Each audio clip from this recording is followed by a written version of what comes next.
नमस्कार, मी प्रिया काळे. तरुण भारतच्या न्यूज बुलेटिनमध्ये आपल्या सर्वांचं स्वागत. आता पाहूया ठळक घडामोडी. नवनिर्वाचित महिला व बालकल्याण मंत्री लक्ष्मी हेब्बाळकर यांनी आज विभागाच्या अधिकाऱ्यांची बैठक घेतली. जनतेच्या अपेक्षांप्रमाणे जबाबदारी पार पाडणे आपले कर्तव्य आहे.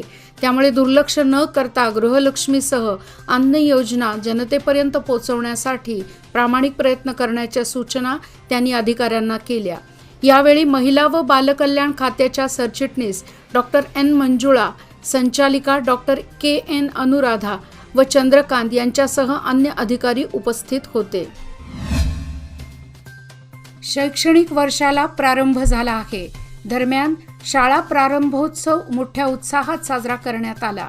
मात्र जिल्ह्यातील तब्बल 2204 शाळांच्या वर्गखोल्या जीर्ण झाल्या आहेत. उत्तम दर्जेदार शिक्षणासाठी शाळा इमारती महत्त्वाच्या आहेत. मात्र जिल्ह्यातील अनेक शाळांच्या वर्गखोल्यांची दुरावस्था झाली आहे, तर काही वर्गखोल्या मोडकळीस आल्या आहेत. त्यामुळे विद्यार्थ्यांच्या सुरक्षिततेचा प्रश्न निर्माण झाला आहे.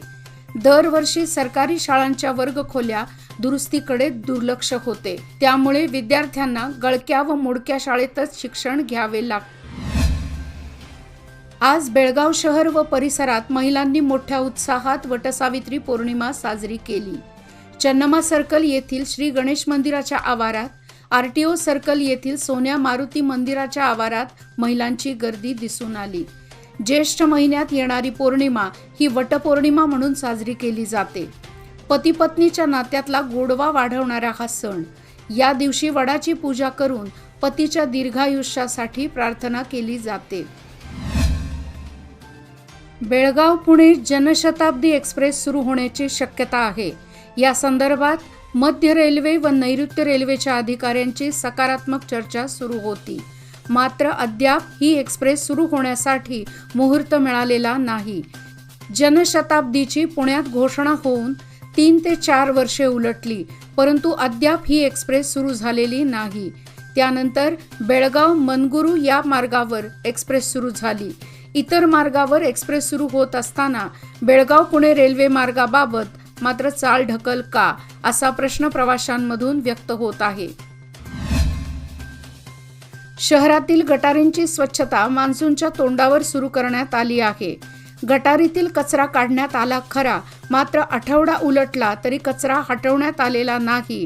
त्यामुळे रहदारीला अडथळा होत असून हा कचरा त्वरित हटवण्याची मागणी रहिवाशांमधून होत आहे. मारुती रोड, जुने गांधीनगर येथे मागील अनेक दिवसांपासून गटारीच्या चेंबरचे आकारमान बिघडल्याने त्यावर झाकण घालणे दुरापास्त बनले आहे. यामुळे हे चेंबर झाकणाविना उघड्या अवस्थेत आहे. रात्रीच्या वेळी चेंबर दृष्टीस न पडल्याने अनेक अपघात घडत आहेत. त्यामुळे या चेंबरची दुरुस्ती करून त्यावर झाकण बसवावे अशी मागणी परिसरातील वाहनधारक आणि नागरिकातून होत आहे.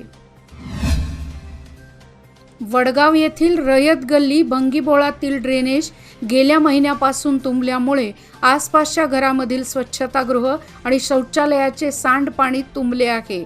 त्यामुळे स्थानिकांचे आरोग्य धोक्यात आले असून महापौरांसह वरिष्ठ अधिकाऱ्यांनी याकडे तात्काळ लक्ष देऊन युद्धपातळीवर ड्रेनेज सफाईचे आदेश द्यावेत अशी मागणी स्थानिकांनी केली आहे. दुरुस्तीच्या कारणास्तव रविवार दिनांक 4 रोजी सकाळी 9 ते सायंकाळी 5 या वेळेत वीज पुरवठा खंडित केला जाणार आहे.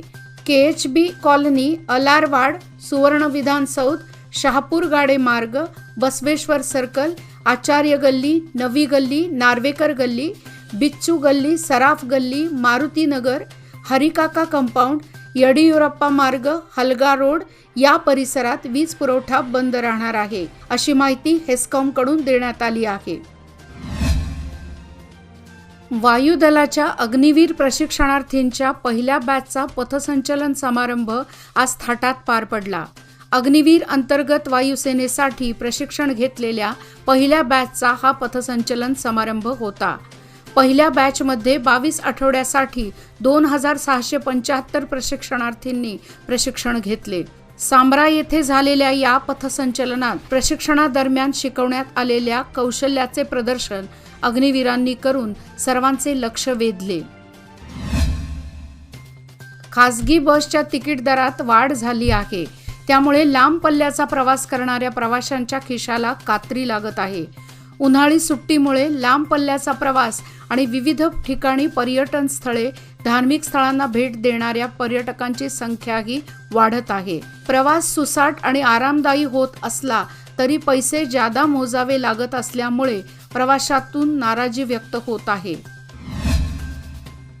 निवडणुका झाल्या, काँग्रेसचे कर्नाटकात मंत्रिमंडळ कार्यरतही झाले, तेव्हा निपाणी शहरातील 31 नगरसेवक, आमदार, खासदार व म्युनिसिपल कमिशन यांनी निपाणी शहराला पाणी पुरवठ्याबाबत आलेली आणीबाणीची परिस्थिती कशी हाताळायची याबाबत त्वरित विशेष सर्वसाधारण सभा बोलवावी आणि सामान्यांना पाणी पुरवठा कसा करता येईल याविषयी मार्ग काढावा, अशा आशयाचे निवेदन माजी सभापती राजन चिक्कोडे यांनी प्रसिद्ध केले आहे।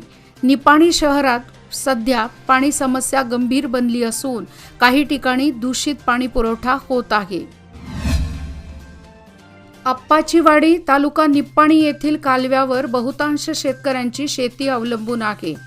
हदनाळपासून आप्पाचीवाडीपर्यंत पाणी येण्यासाठी विलंब होत होता, मात्र राजू खोत गवळी आणि जयवंत खोत यांच्या विशेष प्रयत्नातून आप्पाचीवाडी कालव्याला पाणी पोहोचले आहे, त्यामुळे शेतकऱ्यांमधून समाधान व्यक्त होत आहे। जिल्ह्यातील ग्रामपंचायतीचे अध्यक्ष, उपाध्यक्षांच्या पहिल्या टप्प्यातील 2.5 वर्षाचा कालावधी पूर्ण झाला आहे। दुसऱ्या टप्प्यातील आरक्षण जाहीर करण्यासाठी जिल्हाधिकारी कार्यालयातून 9 ते 21 जून अखेर वेळापत्रक निश्चित करण्यात आले आहे, त्यामुळे इच्छुकांकडून आत्तापासूनच फिल्डिंग लावण्यासाठी मोर्चे बांधणी सुरू आहे। शेतकऱ्याच्या जीवनातील बैल हा अविभाज्य घटक आहे, त्यामुळे शेतकरी राजा बेंदूर सणाच्या तयारीला लागला आहे, तर लहान मुलांना घरामध्ये चिखलाचे बैल खेळायला मिळणार असल्याने उत्सुकता लागली आहे। कुंभारवाड्यात बेंदूर सण जवळ आल्याने घरोघरी पूजण्यासाठी चिखलाचे सुबक व ऐटदार बैल बनवण्याची लगबग सुरू आहे। याचबरोबर आजचे बातमीपत्र इथेच संपले। अधिक माहिती आणि ताज्या घडामोडीकरिता पाहत रहा तरुण भारत न्यूज चॅनल।